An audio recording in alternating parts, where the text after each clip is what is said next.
About to kick off Italy's turn here in Operation Live and Let Die. So it's going to be turn 1.6 for the Italians. And we're going to get into our tech roll here in a minute. But I just wanted to touch base with you guys. With each video, prior to getting into the actual moves, I like to explain a little bit about my thinking. Now, I don't want to give away too much to my opponents, any really future strategies or tactics or whatever, but I just like to give you guys a little bit of idea of what my thinking is, why I make some of the purchases I do, or some of the moves that I'm making.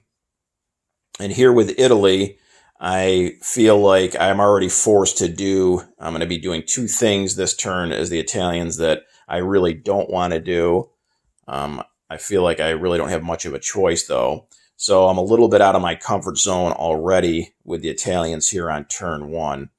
And the first thing is here in Spain. So it's not an absolute must for the nationalists, the Axis-backed nationalists, to win the Spanish Civil War. The Axis can still win the game without that, but it goes a long way towards contributing to potential Axis victory. So I really want to win the Spanish Civil War. So, and not only does it give a victory point, it's basically a 2-for-1. Both Germany and Italy get the victory point. And Italy only has access to a maximum of 4 victory points to begin with, and the other ones are far harder to attain.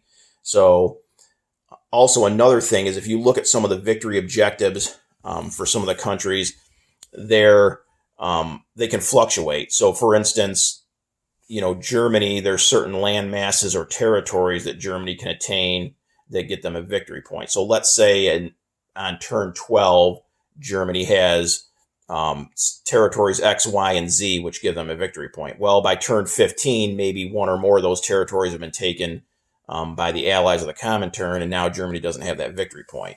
Whereas here in Spain, regardless of what happens the rest of the game, these are permanent victory points for both Germany and Italy. So even if the allies of the Comintern were to come and conquer Spain later in the game, it doesn't matter. As long as the nationalists win the Civil War, Germany and Italy get those victory points permanently.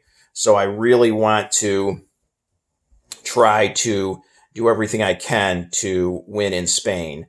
And at the end of Germany's portion of the turn, I really thought I was in good shape. And then Global War 36 enthusiast had a really nice turn, I thought. I thought it was a really smart move, moving his fighter back into Catalonia. So now that fighter not only is helping to defend Catalonia, but because of the air base there, it can scramble to Madrid's defense as well. And then him getting his recruitment role and putting down 2 militia in Catalonia, really, I was going to go into Catalonia prior to those 2 militia getting dropped down there.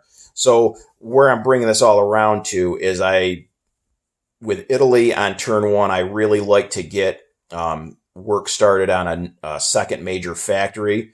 But because of what's going on in Spain, I feel like I have to send a more expensive unit by the Italians to Spain.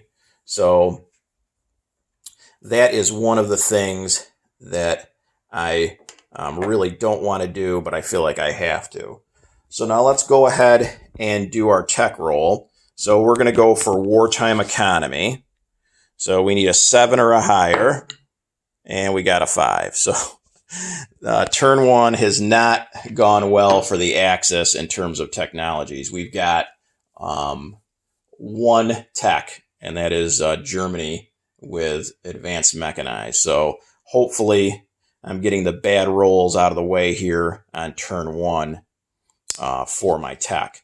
So then we'll move on to purchases, and Italy, has $10 to spend. So what we're going to do is use that whole 10 and lend lease a fighter to Spain. And then this sub is just the sub that's on their production chart ready to be placed on the board. I don't want to forget it like I did the German naval unit, so I put that off to the side there as well. Okay, So that is the purchases. Now we're going on to the combat phase of the turn. And here again, here is the second thing that I feel like I need to do that I really don't want to do. And that is I'm going to go into Abyssinia now. So I'm going to be able to go into Abyssinia from 2 territories, 3 infantry, 1 cavalry, and a fighter against 2 militia and 2 infantry. And they do have mountainous territory, so I'll be my ground units will be -1 because of that. So I really don't want to go into Abyssinia. Honestly, I think Abyssinia in general is kind of useless for Italy. It has no IPP value, so Italy doesn't have any income increase by taking Abyssinia. And yes, it's technically part of a victory point, but it's a generic portion of a victory point. So what I mean by that is there isn't a victory point that says Italy conquests Abyssinia 1 point. Abyssinia can just simply be used as part of the Italian victory objective that says 2 new land masses owned regardless of the IPP value at the end of the game. But if you look at the Mediterranean, honestly, there's a lot of places that Italy can get 2 land territories from. Albania obviously is one of them. They're going to 9 times out of 10, if not 10 out of 10, going to Albania. So there's one right there. And then depending on what kind of success Italy has, there's obviously all kinds of territories in North Africa. There's several islands they can get, Crete and Cyprus, for instance. So I really think that Abyssinia is kind of useless. But the problem here is that both of my opponents sent an infantry apiece down there. So if I don't go in now, turn 1, and they continue to send units there, I'm going to be outnumbered. As it is, it's probably a 50-50 fight here. I've got 5 units to their 4, but they actually have a total defense die value of 12 to my attack value of 11. So it's probably about 50-50. And as far as reinforcing down here, I cannot combat move through the Suez Canal. Planes, regardless, cannot fly over the Suez. So I can't get any of these Italian planes down there unless I was to build an aircraft carrier, move them down. Then on the next turn, they can engage in combat. But, I mean, you're talking turns down the road before that would even happen. So I pretty much have to go now or risk Abyssinia getting too strong for me. And then they could possibly even go on the offensive themselves. I could put colonial infantry down here, but again, this first turn I'm spending all my money on a fighter for Spain, and the colonial infantry would only attack at a 1 because of the mountains anyway. So we are going to go ahead and take a 50-50 gamble here and go into Abyssinia. So I'll get my guys here. And we'll bring all these guys over to the battle board. So we'll see how this goes. I'm not exactly overly optimistic, but we'll see. So let's set everything up here. So we had 2 militia, so they will defend at a 2. And 2 infantry defending at a 4. We got my fighter, which will attack at a 6. We got a cavalry, which would normally be a 3, but is only going to be a 2 because of the mountains. And then infantry, which are normally a 2, are going to attack at a 1. So let's go ahead and set this up over here. Okay, so we'll go ahead with my 3 infantry first. Oh, wow, look at that. I got a 1, a 4, and a 6. So I'm going to assume that my opponent would take one of his militia as a casualty. Okay. So then we're going to go ahead with the lone cavalry. I need a 2 here. A 10, that's not going to cut it. And then finally, I got my fighter, which is a 6. And, of course, it doesn't hit either. So we got 1 hit. So now they're going to roll for their militia. They get 2 2s with their militia. And they got a 10 and a 6, so no hits there. And then they get 2 4s with their infantry and no hits. So they lose a militia in the first round of combat. I lose nothing. Okay. So then we're going to go ahead with our 3 infantry, 3 1s. Nothing there. 2 for the cavalry. Look at that. Another hit. So he'll lose a militia, I'm assuming. And then we got our fighter and a 5, another hit. So he'll lose an infantry. So he lost 2 that turn. So now he's got his militia fighting back at a 2 and does not hit.